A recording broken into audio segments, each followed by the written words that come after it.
fastabiqul khairat, fastabiqul khairat. Assalamualaikum warahmatullahi wabarakatuh. Alhamdulillahilladzi arsala rasulahu bil huda wa dinil haq liyudhhirahu ala dini kulli wa kafa billahi syahida. Rabbi shrah li sadri wa yassir li amri wahlul 'uqdatam min lisani yafqahu qawli, amma ba'd. Alhamdulillah, jumpa kembali seluruh sobat MT Al Muhajirin Laren Lamongan. Pada kesempatan kali ini kita melanjutkan dari pembahasan buku ringan mengenal Islam. Pada kesempatan kali ini kita masuk pada episode yang keempat. Setelah kita membahas dari pertemuan pertama, kedua, dan ketiga, maka saat ini kita telah meyakini bahwasanya akidah Islam adalah satu-satunya akidah yang benar. Keimanan atas landasan-landasan melalui proses berpikir telah memberikan suatu jawaban atas segala pertanyaan-pertanyaan yang mendasar yang telah kita bahas pada pertemuan yang kedua dan ketiga yang lalu. Maka pada saat ini kita akan membahas pertemuan yang keempat, yakni klasifikasi atau bab daripada syariat-syariat yang telah ditetapkan oleh Allah SWT kepada kaum muslimin. Baik, sobat MT Al Muhajirin Laren Lamongan, kita membahas pada pertemuan kemarin telah dijelaskan bahwasanya dalam segmentasi syariah Allah ada tiga, yakni alaqatu bi rabbihi, alaqatu bin nafsihi, wa alaqatu bi ghairi. Maka kita akan bahas yang pertama alaqatu bi rabbihi, yakni hubungan interaksi seorang hamba dengan Rabb-nya, yakni Allah SWT. Dalam hal ini syariat Islam mewajibkan kaum muslimin untuk beribadah kepada Allah SWT seperti salat, puasa, zakat, dan lain-lain. Maka dalil-dalilnya adalah inna sholata kanat ala mu'minina kitabam mauquta. Sungguh sholat itu adalah kewajiban yang ditentukan waktunya atas orang-orang yang beriman, dalam surat An-Nisa. Ini adalah bagian daripada alaqatu bi rabbihi atas seorang hamba, yakni interaksi antara seorang hamba kepada Rabb-nya, yakni Allah Subhanahu wa ta'ala. Juga di dalam surat Al-Baqarah Allah Subhanahu wa ta'ala menyatakan ya ayyuhalladzina amanu kutiba alaikumusyiyamu kama kutiba alal ladzina min qablikum la'allakum tattaqun. Hai orang-orang yang beriman, diwajibkan atas kamu berpuasa sebagaimana diwajibkan atas orang sebelum kamu agar kamu bertakwa. Termasuk puasa juga dalam segmen alaqatu bi rabbihi. Sebab mustahil kemudian orang yang berpuasa ditujukan kepada orang lain. Artinya orang lain tidak mengetahui ini si fulan berpuasa atau tidak. Makanya puasa itu adalah suatu hal ibadah yang interaksinya hubungan antara hamba dengan Allah Subhanahu wa ta'ala. Begitu juga dalam surat At-Taubah Allah Subhanahu wa ta'ala menyatakan khudh min amwalihim shadaqatan tutahhiruhum wa tuzakkihim biha wa sholli alaihim inna salataka sakanul lahum wallahu sami'un alim. Ambillah zakat dari sebagian harta mereka, dengan zakat itu kamu membersihkan dan mensucikan mereka, dan berdoalah untuk mereka, sesungguhnya doa kamu itu menjadi ketenangan jiwa bagi mereka, dan Allah Maha mendengar lagi Maha mengetahui. Dalam hal ini juga zakat adalah alaqatu bi rabbihi. Jadi seluruh sahabat MT Al Muhajirin yang dirahmati oleh Allah, dalil-dalil terkait alaqatu bi rabbihi atau interaksi seorang hamba terhadap Rabb-nya itu sangat banyak sekali.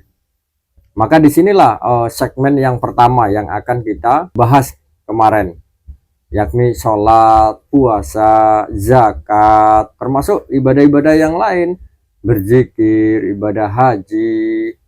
Nah, ini adalah alaqatu bi rabbihi, yang alhamdulillah pada kesempatan kali ini hampir seluruh kaum muslimin melaksanakan, meskipun sebagian kecil masih belum melaksanakan. Berikutnya alaqatu bi nafsihi, hubungan interaksi seorang hamba dengan Rabb-nya dalam perkara urusan dirinya sendiri alaqatu bi nafsihi, seperti cara berpakaian, makan, minum, dan seterusnya. Maka di sini Allah SWT juga menyatakan dalil-dalilnya dalam surat Al-Ahzab, misalnya ya ayyuhan nabiyyu qul li azwajika wa banatika wa nisa'il mu'minina yudnina 'alaihinna min jalabibihinna. Hai Nabi, katakanlah kepada istri-istrimu, anak-anak perempuanmu, dan istri-istri orang yang beriman, wanisa ilmu mu'minina, hendaklah mereka mengulurkan jilbabnya ke seluruh tubuh mereka, dalam surat Al-Ahzab. Maka ini alaqatu binafsihi, bagi kaum muslimin, orang yang beriman, baik itu laki-laki maupun perempuan. Allah mewajibkan untuk menjulurkan atau memanjangkan atau mengulurkan jilbabnya. Maka di sini makna jilbab menurut para mufasir itu adalah seperti milhafah, awil mulaah, atau baju kurung yang kemudian longgar seperti terowongan, artinya baju langsungan, yang mana kita juga mengikuti bahwasanya ayat Al-Quran turun dalam bahasa Arab, maka makna daripada jilbab menurut pemahaman masa itu, masa orang-orang Arab dulu, adalah baju kurung atau milhafah, awil mulaah. Nah, juga kemudian syariat tentang makanan, diwajibkan kita mencari makan yang halal dan thayyib. Itu juga dalam segmen alaqatu binafsihi, yakni ya ayyuhalladzina amanu kulu min thayyibati ma razaqnakum waskuru lillahi in kuntum iyyahu ta'budun. Hai orang-orang yang beriman, makanlah di antara rezeki yang baik-baik yang kami berikan kepadamu, dan bersyukurlah kepada Allah jika benar-benar kepadanya kamu menyembah. Seluruh sobat MT Al-Muhajirin Laren Lamongan, maka mengikat kepada seluruh orang-orang yang sudah menyatakan dirinya beriman kepada Allah, beriman kepada Rasul, beriman kepada kitab, dan seterusnya, maka harus menjaga dari makanan-makanan yang telah dilarang oleh syariah. Nah, ini keterikatan inilah namanya alaqatu binafsihi, hubungan antara robnya terhadap dirinya sendiri, maka harus terikat terhadap hukum syara. Juga kemudian terkait surat Al-Baqarah berikutnya 219, Allah SWT menyatakan yas'alunaka anil khamri wal maisir qul fihima ismun kabirun. Mereka bertanya pada kamu wahai Muhammad tentang khamr dan judi, maka qul fihima ismun kabirun, katakanlah di keduanya itu adalah ada dosa yang sangat besar, wa manafi'u linnasi, dan manfaat bagi manusia, wa ismihuma akbaru, tapi dosanya itu lebih besar, min naf'ihima, daripada manfaatnya. Maka ini adalah bentuk sebuah larangan yang kemudian terkait dengan kita mengkonsumsi khamr, sesuatu hal yang memabukkan. Seluruh sahabat MT Al-Muhajirin, kenapa kemudian kita bisa melihat bahwasanya Allah kenapa mengharamkan khamr? Sebab khamr itu kemudian merusak akal. Cara berpikir seseorang akan kemudian tidak sehat ketika kemudian mengkonsumsi khamr. Ketika manusia mengkonsumsi khamr, maka untuk melihat hal yang baik dan buruk terganggu akalnya. Padahal yang membedakan manusia dengan binatang itu adalah dimiliki akal atas manusia, namun binatang tidak. Kok malah dirusak akalnya? Akhirnya apa? Mengakibatkan suatu perbuatan yang memang di luar nalar akhirnya. Ya kan? Jadi akal manusia harus senantiasa terjaga. Kok bisa-bisanya kemudian akal dirusak oleh sebuah konsumsi atau minuman yang justru malah menghilangkan akal sehat itu. Maka inilah sebab kenapa diharamkannya oleh Allah SWT.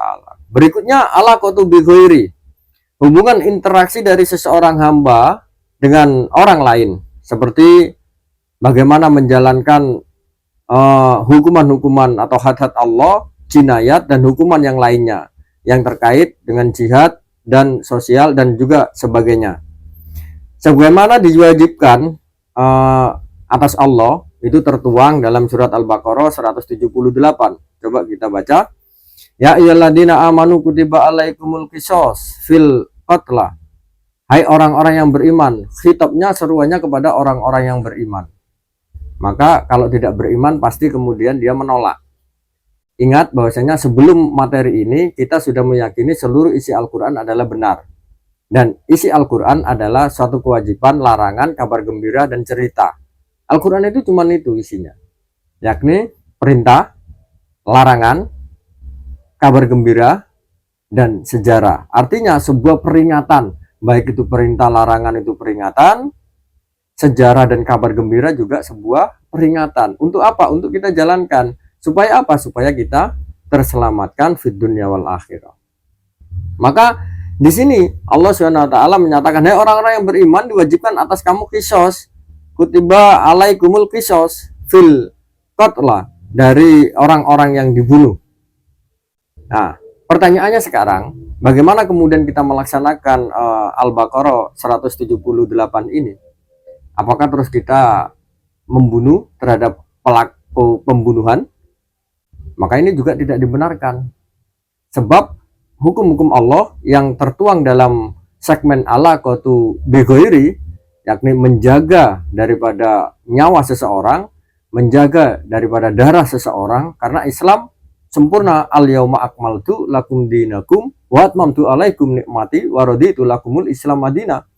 Mustahil Islam tidak mengatur ketika ada orang yang diperbudak terhadap syahwat yang mana terinclude dalam ghorizah atau naluri yang kemarin kita bahas. Jika tidak diatur oleh syariah, pasti akan menimbulkan pertumpahan darah, persengketaan, khusumat, dan seterusnya. Maka inilah pentingnya kemudian syariat Allah diturunkan dan diadopsi oleh manusia. Agar apa? Tercipta rahmatan lil alamin. Ini kuncinya. Maka di sini kan mustahil kita bisa melaksanakan terkait kewajiban qisas. Maka contoh-contoh berikutnya ketika zaman pemerintahan Islam, zaman Rasulullah, kemudian Khulafaur Rasyidin, itu kemudian menjalankan hukum-hukum qisas ini. Untuk apa? Untuk menjaga orang itu supaya tidak semena-mena terkait menghilangkan nyawa seseorang. Nah, inilah kemuliaan Islam. Al-Islamu ya'lu wa la yu'la alai. Islam itu tinggi, mulia, dan tidak ada yang menandinginya. Maka sangat heran ketika kemudian ada orang yang menyatakan ketika syariat Islam diterapkan justru akan memperkeruh suasana. Padahal tidak demikian.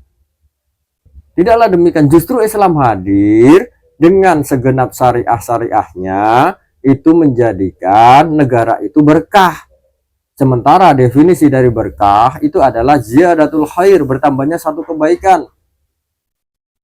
Selaras dengan firman Allah, darul fasad fil barri wal bahri bima kasabat aydin nas. Kalau diliarkan atas pikiran manusia, ketetapan manusia, produk-produk kebijakan yang dihasilkan dari akal manusia pasti akan mendapati atau menemukan suatu kerusakan, keserakahan, iri, dengki, hasad, dan seterusnya. Maka inilah yang dihilangkan oleh Allah SWT agar kita itu tunduk dan taat terhadap perintah dan larangannya. Juga kemudian di dalam surat An-Nur, azaniatu wazani fajlitu, perempuan yang berzina, laki-laki yang berzina, fajlitu, ini fi'il amar, deralah, kulla wahidin minhuma, itu semua tiap-tiap seorang dari pelaku tersebut adalah 100 kali derahan. Nah, ma'ata jaldatin. Maka ini adalah fajlitu, yang dimaksudkan di sini adalah perintah yang berkonsekuensi suatu kewajiban. Maka siapapun yang kemudian berzina atas kaum muslimin terkait ini adalah kalau dia ghairu muhsan ataupun muhsan, maka dia dijilid ataupun nanti dirajam.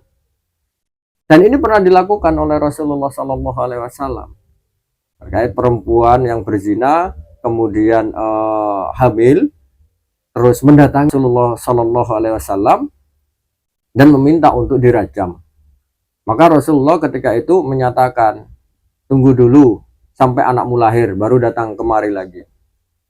Ketika itu sudah lahir dan perempuan tadi kembali lagi menemui Rasulullah, ya Rasulullah, anakku sudah terlahir, maka hukumlah aku. Ketika itu ditanyai, apakah anakmu sudah kamu sapi? Masih menyusu, ya Rasulullah. Maka susullah dulu, berilah ASI sampai kemudian disapih nanti, atau selesai dalam rentang waktu sekitar 2 tahun. Maka setelah itu baru kemudian dia datang lagi dan minta dirajam. Bayangkan betapa penyesalan seorang yang kemudian melakukan perbuatan zina, karena dia tahu dorongannya itu keimanan. Dia lebih memilih untuk kemudian dihukum di dunia dengan ketetapan hadat Allah tadi daripada di akhirat nanti. Sebab konsekuensi daripada diterapkannya hukum-hukum Allah itu sebagai penebus dan preventif. Ingat, syariat Islam itu ada 2 keunggulannya, yakni sebagai jawabir dan jawajir. Jadi jawabir dan jawajir itu adalah preventif dan penebus. Ketika melihat orang dijilid, maka orang lain akan enggan untuk melakukan perbuatan itu sebagai preventif. Dan juga penebus, ketika sudah dihisab oleh seorang penguasa, oleh seorang pemimpin kaum muslimin, oleh seorang khalifah, oleh seorang amirul mukminin, maka itu adalah tertebus dan diampunkan oleh Allah Subhanahu wa taala. Karena sudah dibayar di dunia. Betapa mulianya syariat-syariat Allah ini. Dan ini, sobat MTL Muhajirin, ini adalah tidak bisa dilaksanakan dalam kondisi saat ini. Kenapa? Karena kondisi saat ini adalah sistem yang berjalan adalah sistem sekulerisme, yakni memisahkan antara agama dan kehidupan. Urusan agama hanya ala qatu birobbihi saja. Kita dibiarkan untuk kemudian melaksanakan sholat, kita dibiarkan untuk melakukan puasa, kita dibiarkan untuk melaksanakan haji. Tapi kita tidak diperbolehkan untuk bermuamalah secara syar'i. Kita dilarang untuk menahan atau melaksanakan daripada para pelaku kriminal dengan hukuman yang ditetapkan oleh Allah Subhanahu wa taala. Maka kerancuan demi kerancuan, kerusakan demi kerusakan akan dipertontonkan di depan mata kita. Sebab itu sudah konsekuensi daripada daral fasad fil bari wal bahri bima kasabat aydin nas. Tanpa adanya turunnya hukum-hukum Allah yang dijalankan oleh manusia, pasti terjadi sebuah kerusakan. Sebab include dalam diri manusia memiliki gharizatul baqa, yakni naluri untuk mempertahankan diri. Apapun keputusannya pasti bertujuan untuk menguntungkan bagi dirinya, keluarganya, saudara-saudaranya, iparnya, dan seterusnya. Akan berjalan seperti itu. Maka ikatan-ikatan inilah ketika Islam datang dileburkan oleh Allah SWT dengan ikatan akidah Islamiyah. Tidak ada lagi kesukuan. Ansor dan Muhajirin ketika kemudian berjumpa, maka mereka dilebur dengan ikatan akidah Islam. Tidak ada lagi kemuliaan bagi orang Muhajirin yang turut hijrah dengan Rasulullah Muhammad SAW. Tidak ada lagi merasa sok mulia dari orang Ansor yang menerima daripada hijrahnya Rasul SAW. Semua adalah saudara. Maka seluruh sobat MTL Muhajirin Laren Lamongan yang dirahmati oleh Allah, inilah yang penting untuk kita fahami, bahwasanya semua ikatan-ikatan itu adalah di bawah ikatan ukhuwah Islamiyah, yakni aqidatul Islam. Berikutnya adalah wasariqu wasariqatu faqta'u aydiyahuma. Laki-laki yang mencuri, perempuan yang mencuri, maka potonglah faqta'u aydiyahuma, potonglah tangan daripada keduanya. Jazaan sebagai balasan bima kasaba, apa yang mereka lakukan. Nakalan minallahi wallahu azizun hakim, sebagai siksaan dari Allah, dan Allah maha perkasa lagi maha bijaksana. Inilah yang kemudian kita harus pahamkan, bagaimana Islam itu diterapkan adalah dengan menjaga harta, menjaga hak-hak orang lain agar tidak diambil hak tersebut oleh orang lain. Berarti kan keadilan yang kemudian terwujud nanti, bukan sebuah kedoliman.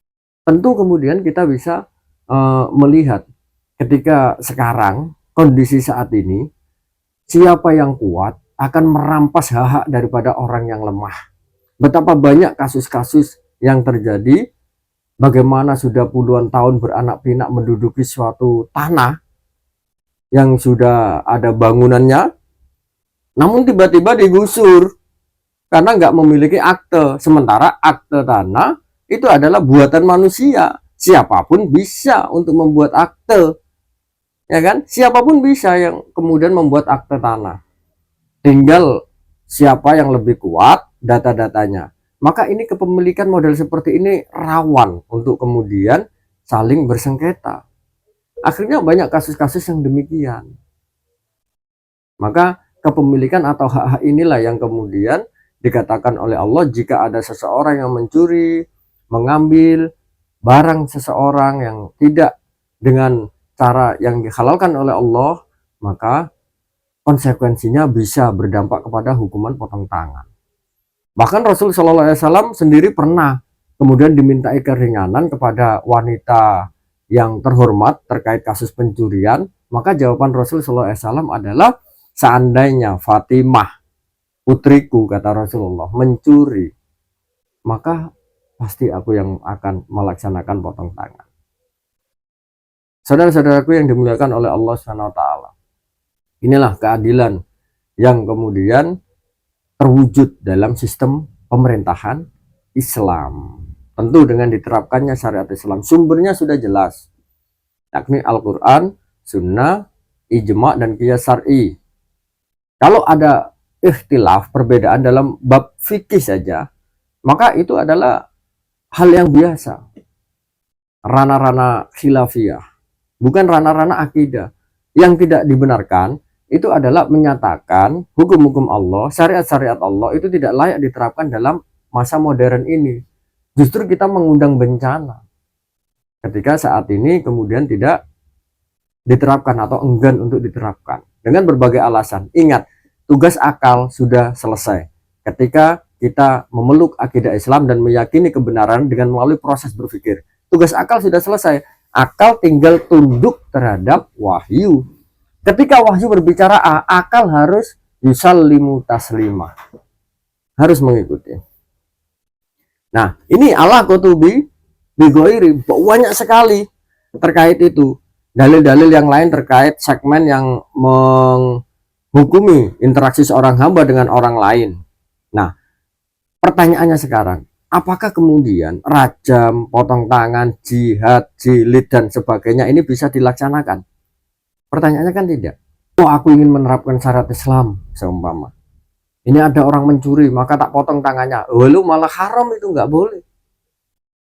Artinya apa? Dari dalil-dalil yang kemudian dikumpulkan, yang merajam itu Rasulullah, yang menjilid itu Rasulullah, ya kan? Juga kemudian yang melakukan eksekusi hukuman itu adalah khalifah, pemimpin daripada kaum muslimin, termasuk khulafaur rasyidin itu. Kalau kita baca sirah, maka kita bisa mengambil hukum bahwasanya eksekutor selaku penentu daripada hukuman atas pelaku kriminal atau zarimah itu adalah seorang pemimpin, seorang khalifah yang di bawahnya nanti ada kodi. Kodi ada kodi hudud, ada kodi khisbah, ada kodi madzolim. Maka ini yang kemudian melakukan penelitian, pengadilan, dan akan menetapkan ini apakah bersalah ataupun tidak. Dan jangan dikira nanti tidak adil. Ingat, zaman daripada Sayyidina Ali radhiyallahu an terkait baju besi, yang kemudian beliau merasa kehilangan baju besi dan ada di toko daripada orang Yahudi. Maka ketika itu dia menyatakan bahwa ini bajuku. Sayyidina Ali menyatakan, ini bajuku, wahai engkau mencuri. Orang Yahudi tadi bilang, tidak, aku tidak mencuri. Sampai dibawa ke peradilan. Dan Sayyidina Ali diminta untuk kemudian menghadirkan saksi bahwasanya ini adalah hilang dan telah dicuri oleh orang Yahudi. Namun Sayyidina Ali tidak bisa menghadirkan saksi, atau saksi yang dihadirkan itu tidak memenuhi, maka pada saat itu dimenangkan oleh orang Yahudi karena tidak memenuhi saksi-saksi terkait dengan pencurian baju perang yang dimiliki oleh Sayyidina Ali radhiyallahu an. Maka dimenangkan. Nah, ketika itu Yahudi melihat keadilan dalam sistem Islam, prosesnya seperti ini. Keadilannya luar biasa. Maka inilah yang kemudian harus kita contoh. Tidak saling tumpang tindih seperti saat ini. Dimana kemudian satu kebijakan ada kemungkinan bisa dianulir oleh lembaga lain. Bingung juga kita. Bagaimana tugas, konsekuensinya, ada dualisme kebijakan yang justru rakyat tambah bingung. Hingga akhirnya kemarin turun demo. Ya kan? Turun demo banyak sekali dan menurut kabar banyak yang kemudian ada luka-luka dan seterusnya. Dan sebenarnya kita nggak ingin seperti itu. Kita ingin suatu pemimpin negeri ini yang kemudian dia beriman dan bertakwa, hanya takut kepada Allah SWT. Dan saya rasa kemudian ketika syariat Islam diterapkan di dalam Indonesia ini, Indonesia akan bangkit. Sebenar-benarnya bangkit, bukan hanya slogan. Nah, inilah yang bisa menjalankan daripada hukuman-hukuman yang ditetapkan oleh para pelaku kezaliman, para pelaku kriminalitas atau jarima. Nah, juga kemudian dalam surat An-Nisa dijelaskan ketika kita menyatakan bahwasanya tidak relevan lagi hukum-hukum Allah diterapkan pada masa sekarang ini. Kejam hukum Allah itu.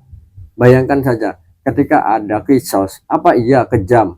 Sekarang pembunuhan, berapa banyak kasus pembunuhan yang tidak tangkap pelakunya, atau bahkan pelakunya itu lepas justru menangkap orang lain, salah tangkap maksudnya, kan banyak sekali. Maka dengan syariat Islam, orang yang akan membunuh ketika dia sudah dibawa ke peradilan, otomatis itu akan kisos. Orang menyiram air keras kepada matanya seseorang, maka kisos juga nanti akan diambil juga matanya kalau itu sampai rusak. Maka inilah hukum kisos. Jadi orang mau melakukan satu perbuatan yang semena-mena, itu akan berpikir 1000 kali lipat. Apa untungnya saya bisa mengalahkan dia? Toh nanti saya akan dikalahkan di peradilan kalau ini tidak dalam rangka membela kebenaran. Nah, masalahnya kan di sini kita sudah meyakini bahwa Islam itu benar. Maka sumbernya pokok itu adalah Al-Quran, Sunnah, Ijma, dan Qiyas Syar'i. Ini yang harus dijadikan pegangan bagi kita kaum muslimin. Terkait dengan hal-hal yang lain yang sifatnya mubah, maka beda bahasan, berbeda pembahasannya. Nah, ancaman Allah SWT yang menyatakan, aku memilih, kalau sholat aku sholat, tapi ketika disuruh untuk qisas nggak mau, ketika disuruh untuk rajam nggak mau, memilih-milih. Ketika disuruh untuk kemudian melaksanakan muamalah secara syar'i, meninggalkan riba juga nggak mau. Maka Allah SWT menegaskan bahwasanya innal ladina yakfuruna billahi wa rasulihi, inna sesungguhnya alladina yakfuruna billahi, orang-orang yang kafir kepada Allah, wa rasulihi dan rasulnya, wa yuriduna dan dia berkehendak, ayyufarriqu bainallahi wa rasulihi, itu membenturkan atau membedakan, yufarriqu bainallahi wa rasulihi, ini datangnya dari Allah dan ini datangnya dari Rasul, gitu kan. Wa yaquluna nu'minu bi ba'din, dan kemudian mereka mengatakan kami beriman kepada sebagian, wa nakfuru bi ba'din, dan kami kufur daripada sebagian. Wa yuriduna ayyatakhidu baina dalik sabilan, dan dia berkeinginan, dia bermaksud dengan perkataan kami beriman sebagian dan kafir sebagian, itu adalah yatakhidu baina dalika sabi, maka dia berkeinginan dengan mengambil jalan tengah, moderat. Sholat oke, puasa oke, tapi sistem ekonomi nggak mau, bermuamalah nggak mau, ya kan. Terus kemudian jangan bawa-bawa bicara politik di ranah agama, agama jangan dicampur adukan dengan politik. Saudaraku MT Al-Muhajirin yang dirahmati oleh Allah, statement seperti ini sebenarnya kita dilarang untuk menjadikan parameter berpolitik kita dengan hukum-hukum syara. Artinya Islam juga mengajarkan politik. Justru dia yang melarang-larang untuk kita menggabungkan antara urusan agama dan kehidupan ini. Artinya agama bisa ikut turut serta dalam mengatur urusan kehidupan manusia. Dia sudah batasi sendiri.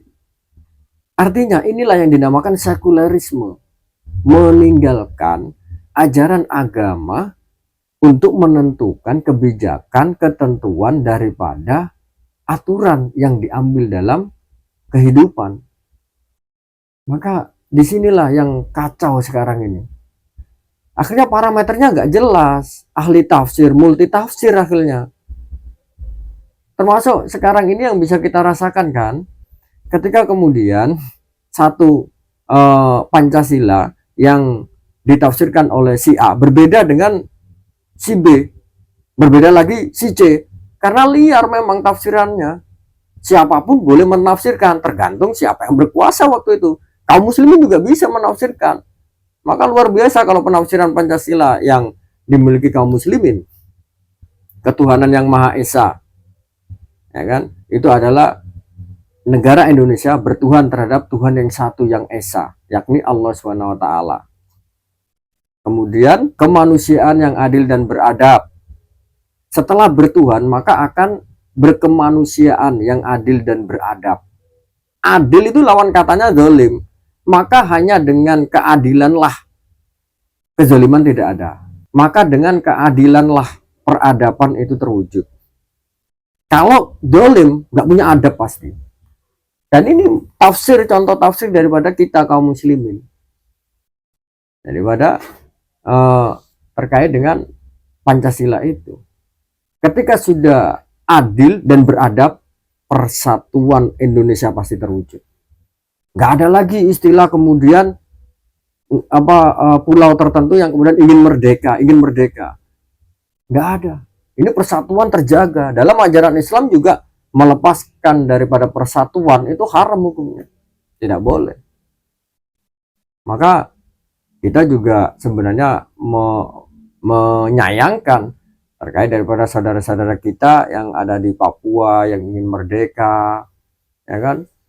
Itu kita perbaikilah Indonesia ini dengan cara yang baik, dengan melalui diskusi, komunikasi, tanpa ada persekusi. Ini bahaya juga. Dikit-dikit persekusi, main tuduh aja, main kemudian justice, belum diuji, main justice. Ini nggak benar. Ini nggak baik. Sebab syariat Islam juga jika ada kemudian kabar dari orang lain, berita dari orang lain, maka fatabayyun itu diminta untuk tabayun. Nah, orang yang menginginkan daripada memilah-milah beriman sebagian wa nakfuru bi ba'din wa yuriduna ay yattakhidu baina dalik sabilan, untuk mengambil daripada jalan tengah dari beriman dan kekufuran itu, kata Allah, ulaika humul kafiruna haqqon, maka mereka lah orang-orang kafir yang sebenar-benarnya. Naudzubillah min dzalik. Maka orang kafir yang sebenar-benarnya kafir, dia mengaku beriman sebagian, mengkufuri sebagian, menolak syariat Islam. Ala qutubi robbi diterima, ala qutubi ghairi tidak, ala qutubi nafsi diterima, ala qutubi robbi tidak seumpama. Masya Allah, ini kebalik-balik akhirnya. Sebab kita harus mengenal Islam itu secara totalitas. Nah, juga afatu minuna bi ba'dil kitab wa takfuruna bi ba'd fama jazaa'u may yaf'alu dzalika minkum illa khizyun fil hayatid dunya wa yaumal qiyamati yuraduna illa asadil adab wa mallahu bighafilin amma ta'malun. Afatu minuna bi ba'dil kitab, apakah kamu beriman terhadap kitab Allah, kitab yang diturunkan oleh Allah, syariat yang diturunkan oleh Allah. Wa takfuruna bi ba'd, dan kamu apakah mengkufuri daripada sebagian? Maka fama jazaa'u may yaf'alu dzalika minkum illa khizyun fil hayatid dunya. Balasannya terkait orang yang berbuat demikian itu adalah khizyun fil hayatid dunya, nista di kehidupan dunia. Tidak sampai di situ saja. Wa yaumal qiyamati yuraduna illa asadil adab, dan di hari kiamat akan disiksa, dihimpun dalam sisa yang sangat pedih. Bagi orang yang beriman tentu ini sangat mengkhawatirkan. Harusnya hati orang beriman itu lebih risau ketika ada ancaman dari Allah SWT yang notabene sudah kita yakini akidah ini, keimanan ini, tauhid ini secara benar, secara utuh, tanpa ada keraguan sedikit pun melalui proses berpikir, dan kita mendapatkan bukti-bukti bahwasanya kemungkinan Allah tidak ada, kemungkinan Al-Quran bukan wahyu Allah, kemungkinan Rasulullah itu tidak ada, maka itu sudah selesai, terjawab semua. Jadi nggak boleh ada ragu kalau sudah yakin 100%, yakni tasdikul jazm, pembenaran yang pasti. Maka akhir daripada kesimpulan kita dalam pertemuan dalam materi bab yang keempat ini adalah kita pahami bahwasanya saat ini kita masih berada dalam kondisi sistem yang sengaja membuang sebagian syariat Allah dan sebagian kemudian dipersilahkan dilaksanakan oleh kaum muslimin. Dan inilah yang dinamakan akidah sekulerisme. Baik, mungkin itu yang kemudian bisa disampaikan. Kita berharap kita belajar bareng sama seluruh sobat MT Al Muhajirin untuk memahami Islam, untuk kemudian mendakwahkan Islam, tentu dengan cara yang santun, wajadilhum billati hiya aksan, dengan cara yang baik, yang paling baik yang kita miliki. Sebab Rasulullah pun melaksanakan hanya dakwah, bukan melakukan kekerasan. Jika kita mencintai Rasulullah, maka sudah sewajibnya kita ittiba terhadap langkah-langkah yang beliau titipkan dalam perjalanan dakwah. Qul in kuntum tuhibbunallah fattabi'uni yuhibbukumullah wa yaghfir lakum dzunubakum. Jika kamu benar-benar mencintai kepada Allah, fattabi'uni, ikutilah aku. Mengikuti ittiba terhadap Rasulullah Muhammad sallallahu alaihi wasallam. Semoga bermanfaat. Ihdinas siratal mustaqim. Wabillahi taufiq wal hidayah. Wassalamualaikum warahmatullahi wabarakatuh. Fastabiqul khairat, fastabiqul